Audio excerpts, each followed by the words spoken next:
everyone, and welcome to my podcast In Conversation with Mary, just Hagi Mahatma Talli, in association with Pixel Mind Productions. Women empowerment is not just about breaking glass ceilings. It's about building structures where every woman's voice is heard, valued, and celebrated. No matter whether it's in boardrooms, offices, communities, creative workspaces, women are powerfully leading change. In today's episode, I am so honored to have an inspiring woman leader who's creating waves in her business area. She is a trailblazer, an innovator, a visionary, and is breaking barriers and redefining leadership with purpose and passion. I would like to warmly welcome my guest speaker today, Priya Ravindra, who is the founder and CEO of Punar. Hello Priya, how are you doing? I'm very well. Thank you so much for having me, Mary. I'm so glad that you've taken time from your busy schedule and you've made it today for this conversation. So I can't thank you enough. And I'm very grateful for your wonderful initiative and what you're doing to showcase amazing women. So thank you. Thank you, Priya. So to begin with, would you like to tell our viewers something about yourself? Okay.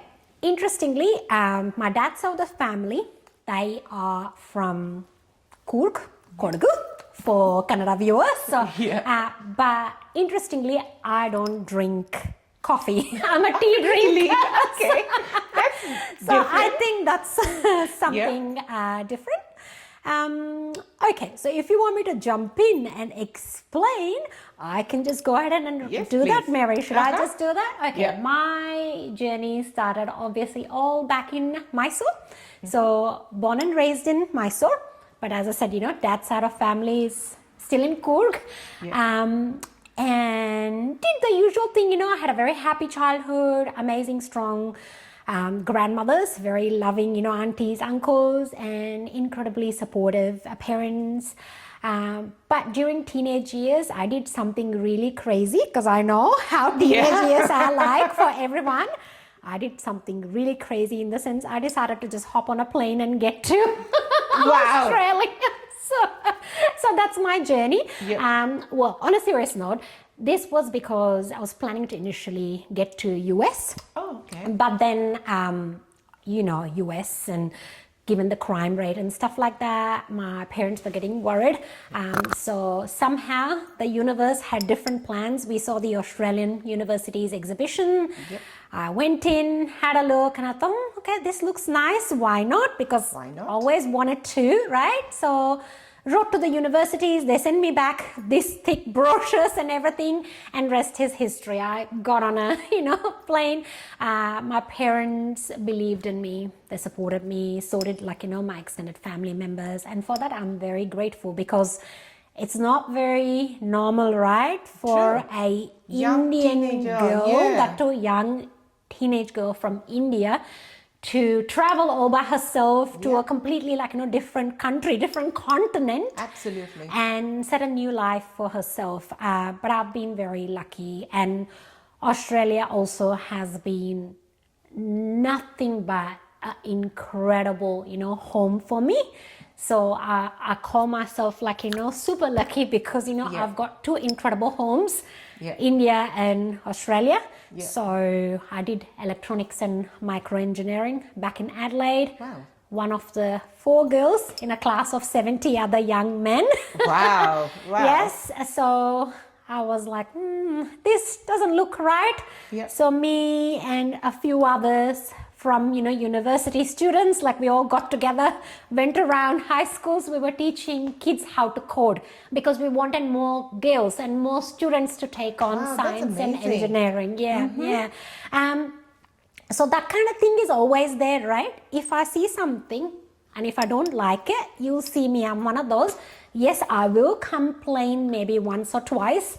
And then it's like, okay, what can we do about it? Because there's got to be a way to change it, right? And Absolutely. that's how my life has always been. And I moved to Melbourne because obviously I got married to my husband. He's a Melbourne boy. He did exactly the same thing like I did. Came to Australia as a teenager. So I think in that way we kind of the same. wavelength just kind of matched, right? So that was really good. That's another thing too. I got lucky in many ways. I have the most supportive life partner too. That's why I'm able to do whatever I'm doing. Yep. I was pursuing my corporate career ladder, got on a couple of boards. I was the youngest elected board member on 2 different boards. Spent 5+ years on, these 2 different boards.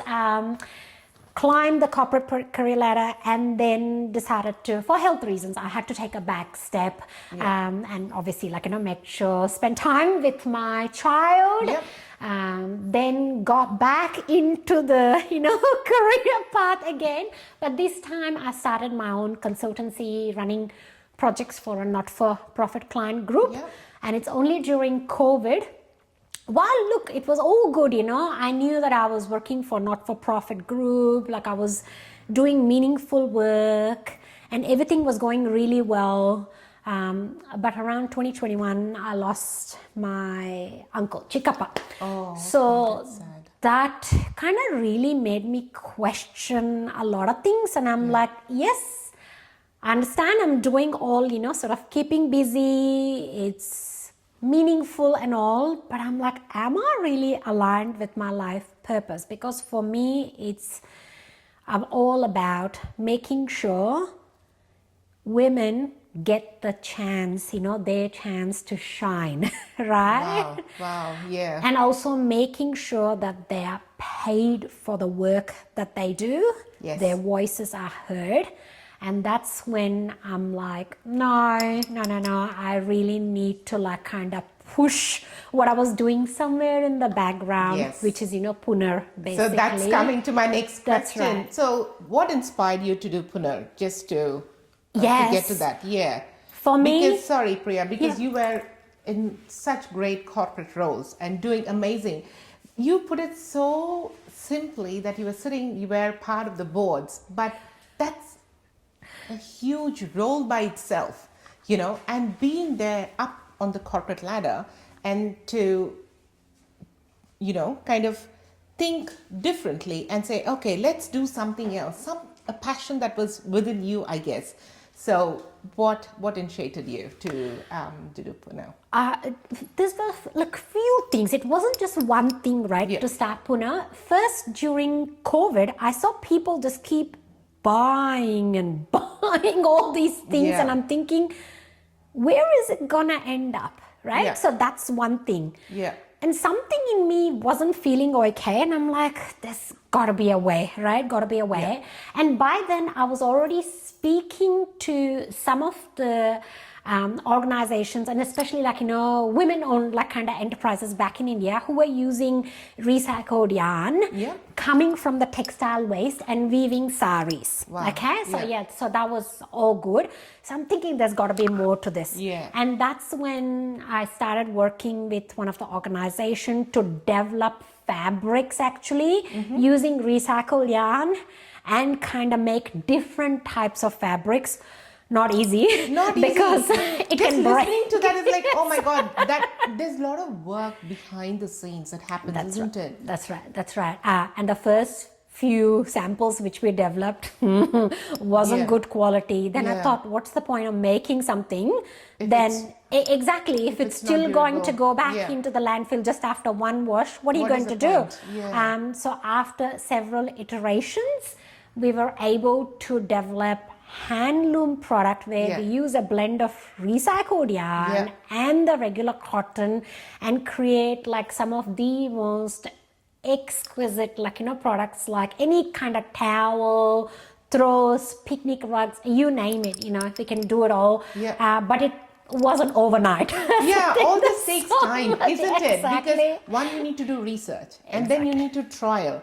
And as you said, there's so many iterations to get to that Correct. perfect quality that you wanted your product to be. That's right. That's So right. just on that note, Priya, so who basically manufactured all this? So back in India, so where did you get, who basically helped you? Yeah, there was an organization. They're not existing anymore. Okay. But at the same time, I've got a few supplier partners. I work in India, mainly Bangalore. Yes. And also South India, places like Tirupur, Erode, and also Pondicherry. Yeah. I also prefer mainly where, at least one of the co-founder is woman. So try and, work with them. So nice. Yeah, It's so nice that you always center around women, trying to make sure that one is leading what you're doing as a strong women leader, and also making sure there's women in your business who's helping you out. That's right. I try, because I think collectively we do this together. Yeah. So we started off with handloom. We've also done a lot of other things. Yeah. Basically, our sustainability philosophy comes with as less impact on environment, and that's why the handloom side of things, and also a combination of regenerative and recycled. For example, using completely recycled cotton fabric or upcycled sari material. Instead of going into waste, we turn them into beautiful pouches, clutches, whatnot. Yeah. So it has been a journey to sort of and again, finding these suppliers, I've had to go through many iterations. I've spoken to a few and I've had to say no. Of course. Because, when you start digging deep and asking questions, saying, look, I'm happy to sign confidentiality agreement, but I'd like to talk to the makers. Can I come around, have a look? All of a sudden they go, then you know something's up. Correct. Then I'm like, I do not want to work with people like that, because I think textile industry is, forget transparency, it's opaque. Really? It is, the supply chain is so opaque. Wow. And this is where for us to come in and go, our second pillar, sustainability, the second pillar, transparency, to break that down, to go, it's okay, we're not perfect, but at least let's say the materials are coming from South India, from so and so city, and the makers are from so and so place. Let's let's showcase the real heroes and heroines, right, who are doing the work. So that's such an amazing thing that you said. One is, you know about big brands, right? Whatever those big brands are. But there's so much behind the scenes, people who actually do it. And just listening to what you said, you're showcasing those people, the real artisans behind the scenes. And they are the actual heroes. You said that. Oh my God. And I don't know, I haven't heard many people who do this. And I'm so glad and so proud that you're doing this, Priya. Well, thank you. No, seriously. And, as you said, the textile industry, if it's opaque, to break that barrier and make things transparent wouldn't be easy, isn't it? Yeah. Is it like a male-dominated area, if I can ask? Sorry. Yeah, no. I don't think you have to apologize at all, but that's a very good question, because, again, I want to break it down. This is where our third pillar, the ethics side of things, come in the picture, right? Yeah. With textiles, you'll be surprised to know that 70% of the textile workers are women. Really? Yes. Oh, okay. But they are scared to even ask for pay rise or any other things. We already know this, because they don't want to lose their jobs that they have, right? Correct. So this means they are also the most underpaid, right? Yeah. Whereas rest of the 30% comes the middle men, or like they are like the commission taking in between people. There's nothing wrong in that, but then the lies, or again, the lack of transparency, that's what drives me insane. And interestingly, it's the middle chain again, it's male dominated. And the managerial or the leadership role, let's have a look again, it's male dominated, right? Yeah. So what happens is, even though you find women, because the percentage of women leaders in textile industry is a lot less, although the changes are happening, it's happening, but it's happening at a slower pace, because it takes time to break down all those, centuries of, Absolutely. systemic barriers, right? Change is not easy. No. And change, as you said, will take place slowly, but it takes time. It takes time. But you need to make sure that change is happening. Right. Priya, your company's name is Punar. So how did you choose to name your company Punar, and how does it reflect on your company's mission? Oh, that's such a fabulous question, Mary, because I always like to remind people as well how to pronounce it. It's Punar. Punar. Sanskrit word. Yeah. And it came about because this Punar means again in Sanskrit. Yeah. So many things we do, it's all about creating that opportunity again. It's based on that rejuvenation and rebirth kind of a concept, right?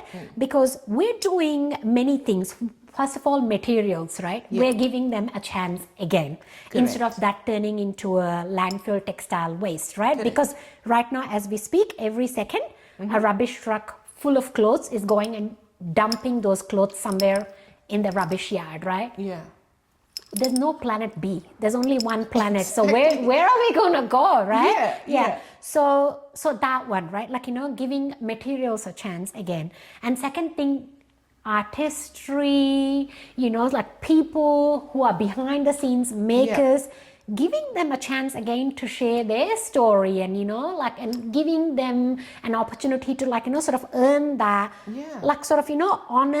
honest in the sense the worthy living, because they're doing the job.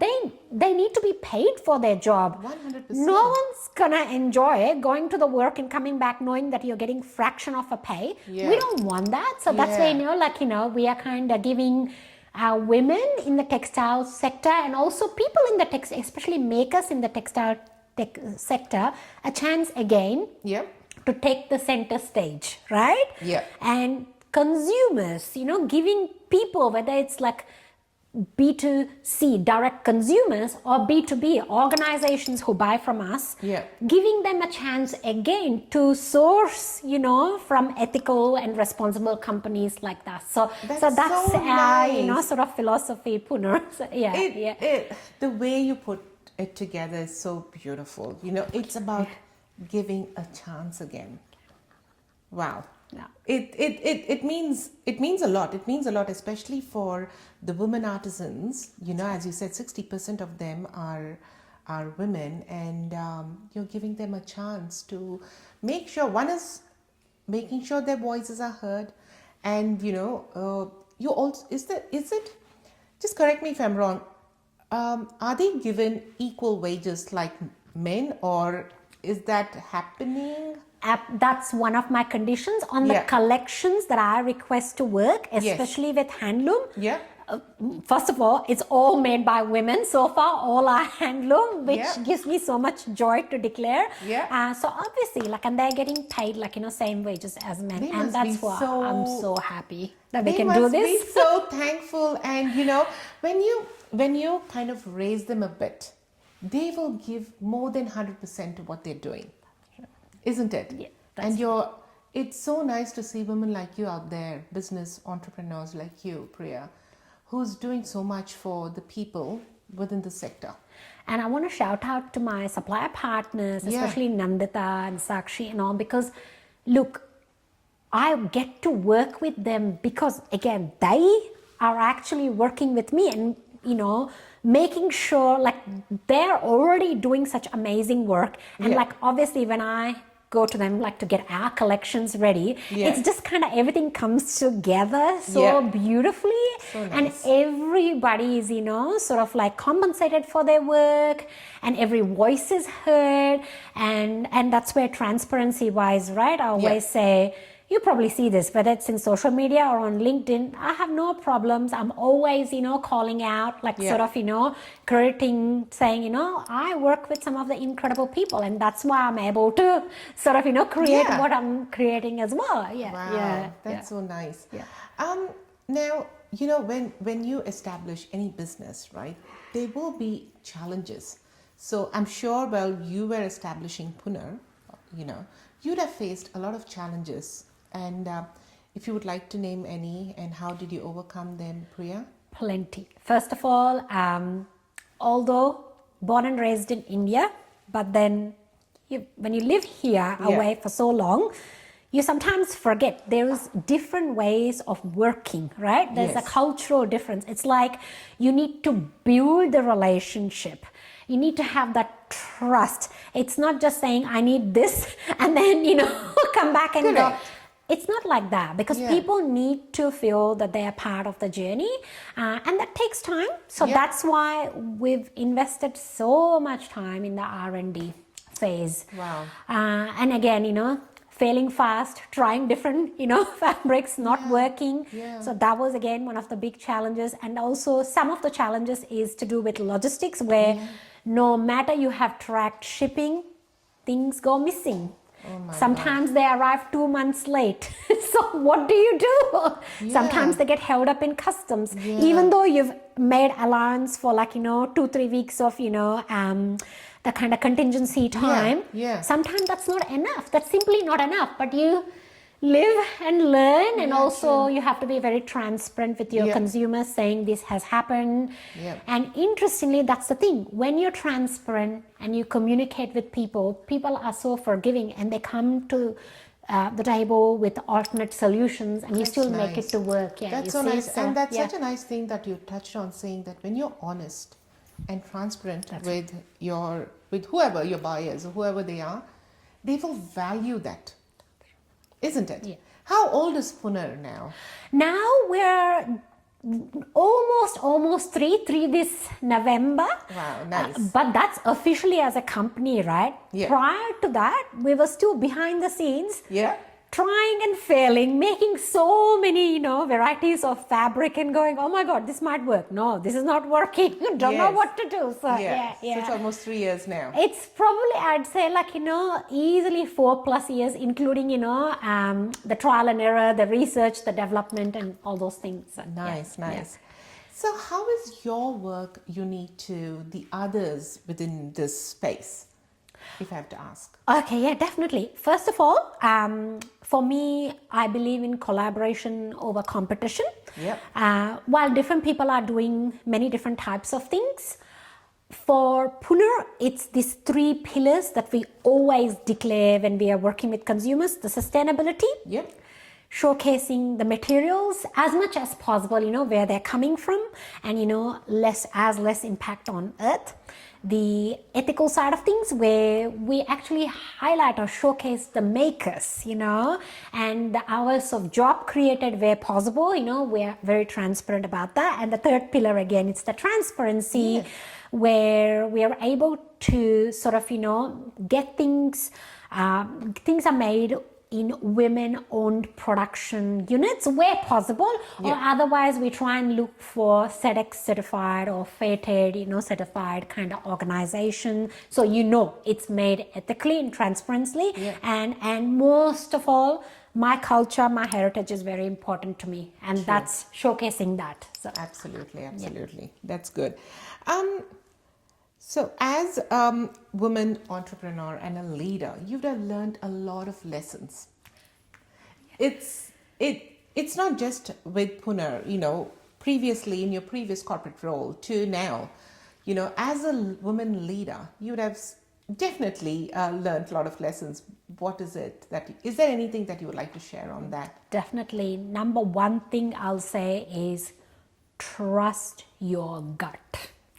Trust your instinct no matter what. Sure, you've got your business models, you've got your numbers, you have to build your relationship and everything. But I think as a woman, most women, I think we know our gut, but somehow we often kind of push it to the side. I know. Only again, there's been where I've been, not, I wouldn't say burnt or whatever.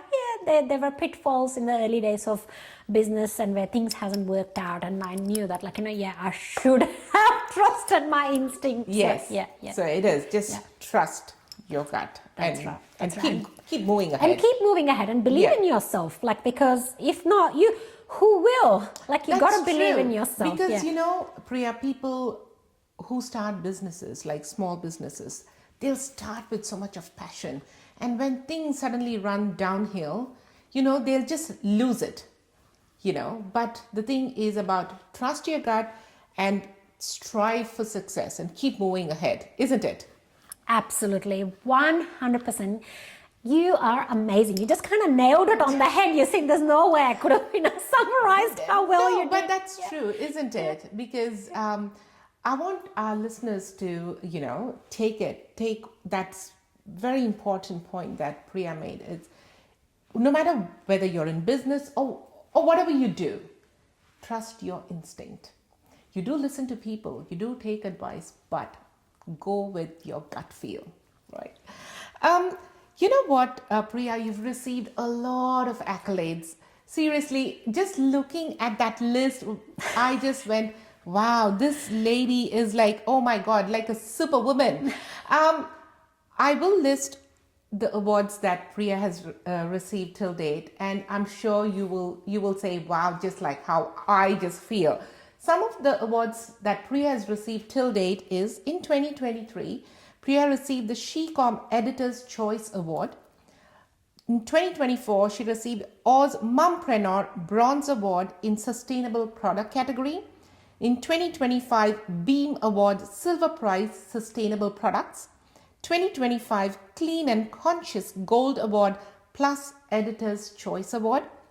2024 finalists Stella South Asian Businesswoman Award. 2025 finalists South Asian Businesswoman Award in Sustainable Business category. Featured in 2023 and 2024 in SARI, that is SAARI. We'll ask Priya what that is in a few minutes. Recommended Diwali Gift Guide. Featured in 2023 Smart Company Recommended Holiday Gift. Featured in Slow Journal, ABC News, Herald Sun, Global Magazine, Success Magazine, SEMA South Asian Magazine. Oh my Lord, that list is endless. Seriously, Priya, the way you're speaking, you're just making it's such a easy thing to do, but it's not. There's so much of hard work that's gone behind the scenes for people to recognize you and recognize the work that you've done as a woman leader. So my question is, you've received so many accolades, and I'm sure there's many, many, many more to come down the years. What does this mean to you? What does success mean to you, Priya? Success to me is every woman's voice is heard and they are rewarded for their work.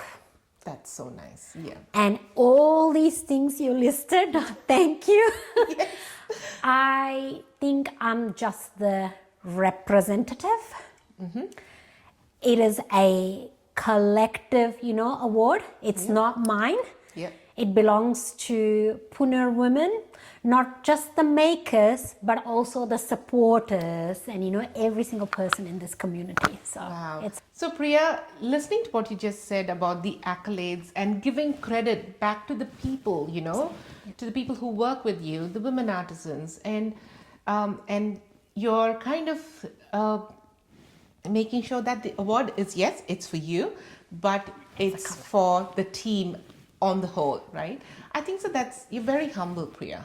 Oh, thank you. It's not about it's about we. Correct. And that is such a nice quality in you. And that's why Punar is doing so well. And I think you need to take that, Priya. Thank you. Thank you. No, I do my work. Yes. But I think it's just that, I show up, I do my work. Yes. I think rest is up to, I don't know. It's like, you do your best and somehow, things line up. It'll work out. Yeah. and I bring everybody together with me on this journey, because it's always, the African proverb, if you've heard, if you want to go fast, go alone, but if you want to go further, go together. Wow, That's that's it. such a nice quote. Yeah. And with you, it's not just a quote, you're living that principle.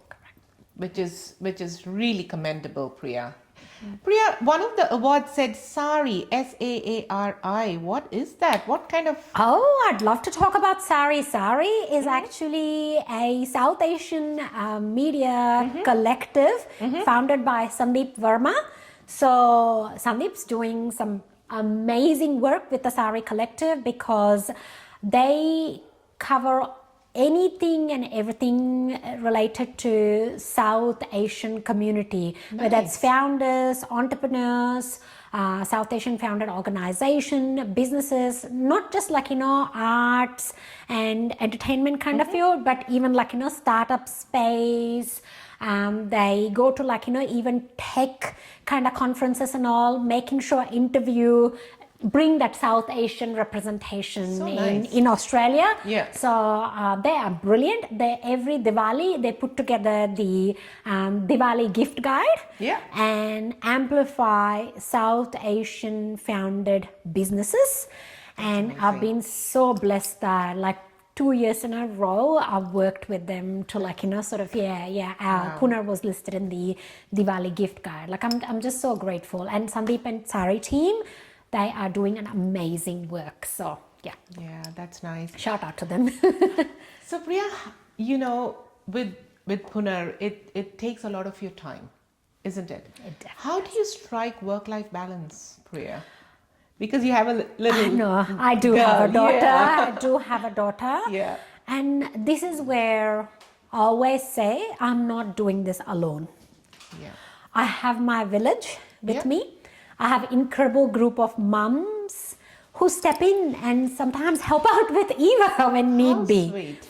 And my husband is an amazing human being who knows that by just sort of doing things together, we kind of try to bring the best out in each of us. So, and we've been together more than 20 plus years now. So I think for a reason, right? Definitely. So, and again, it wasn't like that all the time, but it's about going through the ups and downs and recognizing, and even when you have arguments, but doing it in a right way where there's a good outcome in the end, that everybody gets the best outcome, whether it's family life or social circles. So that's the one thing. I'm not doing this alone, and somehow I always feel I'm just a medium. This is happening through me. So in that way, being at the right places at the right time, and people opening the doors for me, I'm so grateful to each and every one of you. You know who you are. I've already named so many names, but I can go on and on too. I just feel incredibly lucky. But I also want to call this out. I think there's this myth of balance. There is no such thing. There is no such thing, right? Yeah. I call it integration. That's a better when word. you love what you do, some days, for example, if someone's sick in the family, for example, if my little girl, she's 8.5 now, so if she's unwell, I have to give her more time. That's it. You got to be in the present and make sure take care of your child. Other things have to take a back step. Correct. Otherwise, some days, now, today I'm here doing the podcast, but she's having so much fun, at home with her father. They're having daddy-daughter time together. Nice. So again, just sort of understanding that some days, no, there's business and my time. Correct. It's more important and relevant those days. You just get on with it, show up and give your 100%. To me, it's just that being present with anything that I'm doing and integrating everything as much as possible. That has led me to where I am today. So, but it's not easy. Sometimes, yes, it's very tough. got to take a back step and say no. And also it has to be aligned value, right, Mary? When you reached out, I just felt so instant comfort when I spoke to you on the phone.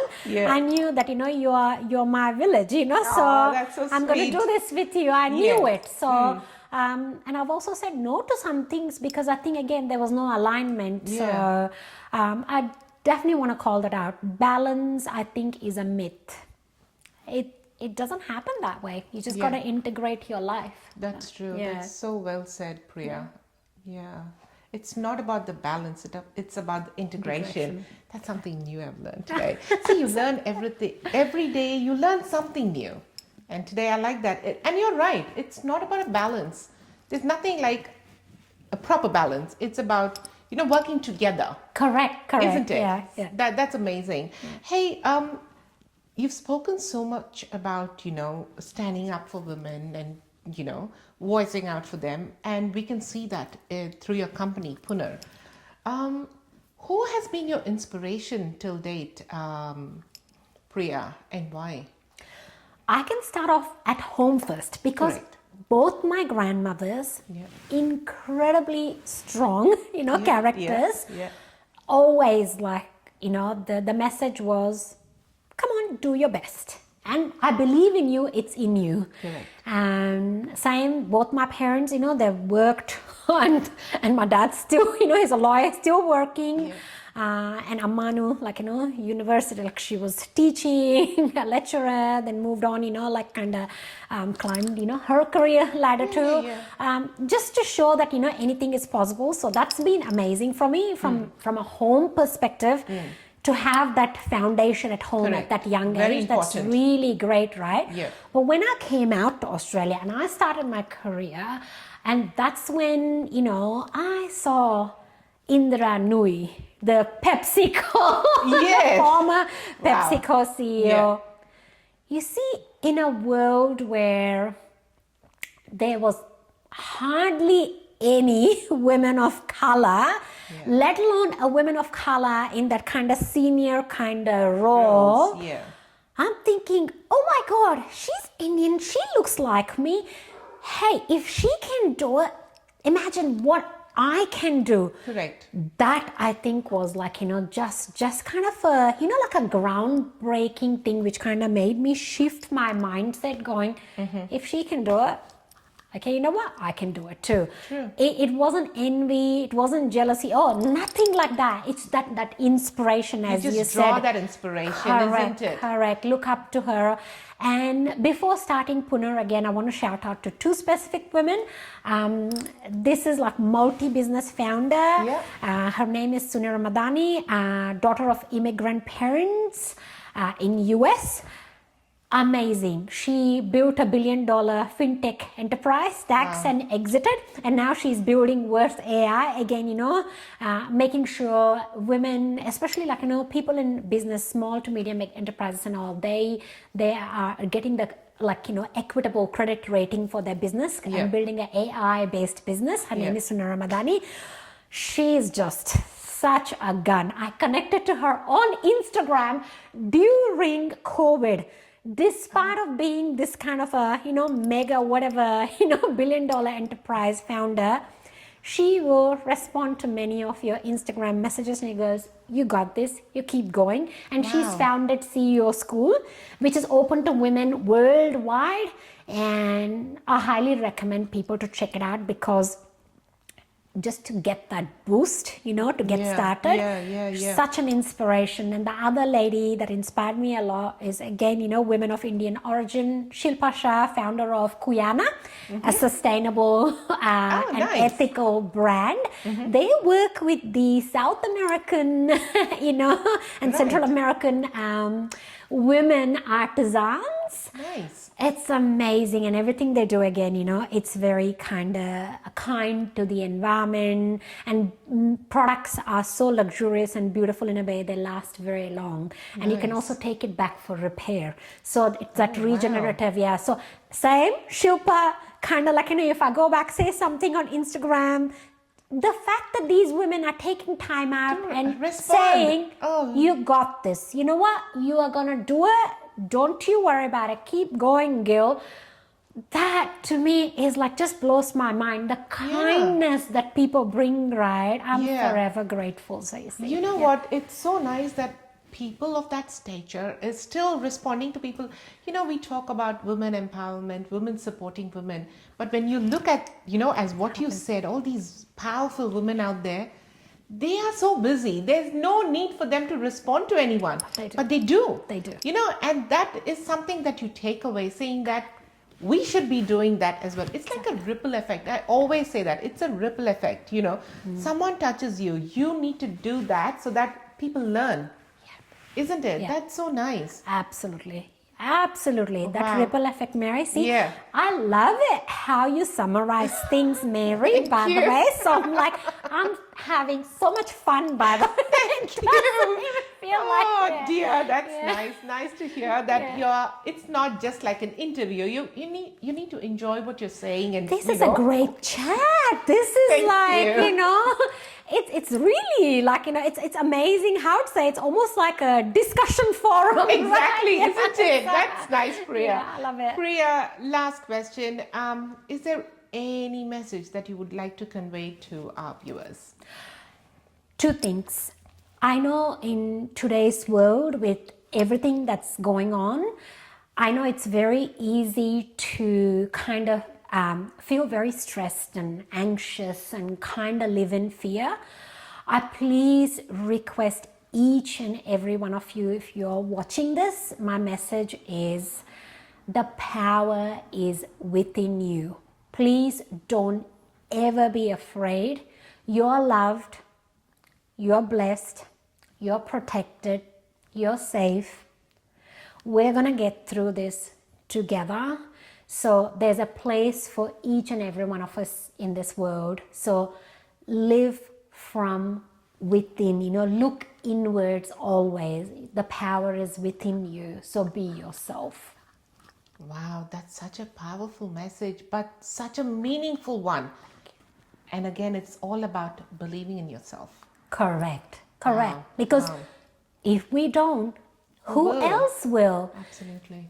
Every life is a miracle. We all came here for a reason. Yeah. Maybe with life and circumstances we've forgotten it, but I tell you what, I promise you, you are here for a purpose. So 100%. Find it on the inside. Don't go looking elsewhere. True. It's all inside. It's there within you. Yeah. Perfect. Yeah. Thank you so much, Priya. Thank you. We have not finished yet. So I always like to end my podcast with a fun-filled segment. Sure. This is going to be, It's called Fast Five. Right? Okay. Yeah. So I'll ask you certain questions, just 5 questions, very simple ones. Fatafat answers. Okay. Sure. Ready? Yeah. Okay. Let's go. Which emoji do you use way too much? Smiley face. The smiley face Smiley one. face. Okay. What's your dream vacation? Is it a beachside vacation or the mountains or just binge watching movies? What is it that you like? Definitely beach, but it has to be a secluded beach. Okay. Yeah. Okay. With a bit of a forest in the background. Nice. What's one talent you think you should have had? You're yearning for something is it something that I would have loved? A little bit more patience. Okay. So if you had a time machine, would you like to go back in the past or go with the future?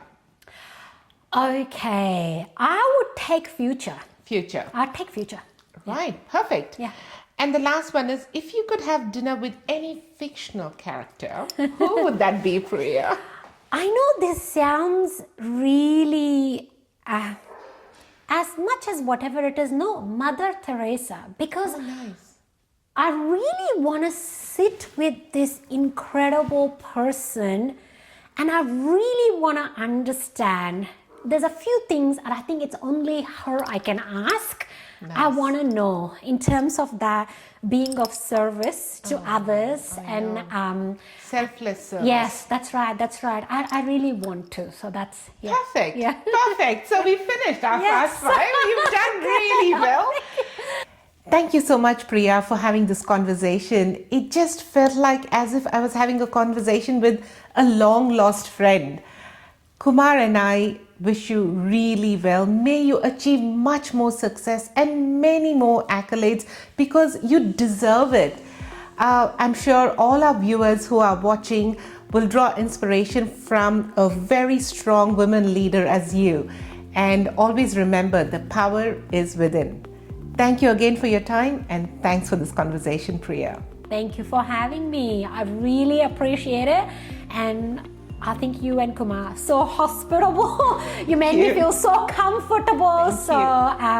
This has been fun actually. I'm loving it. So that's good. You're doing a wonderful job with your podcast. So keep going, and it's a privilege to be on your podcast, to be honest. So thank you, Mary. Thanks, for all Priya. your work too. Thank you.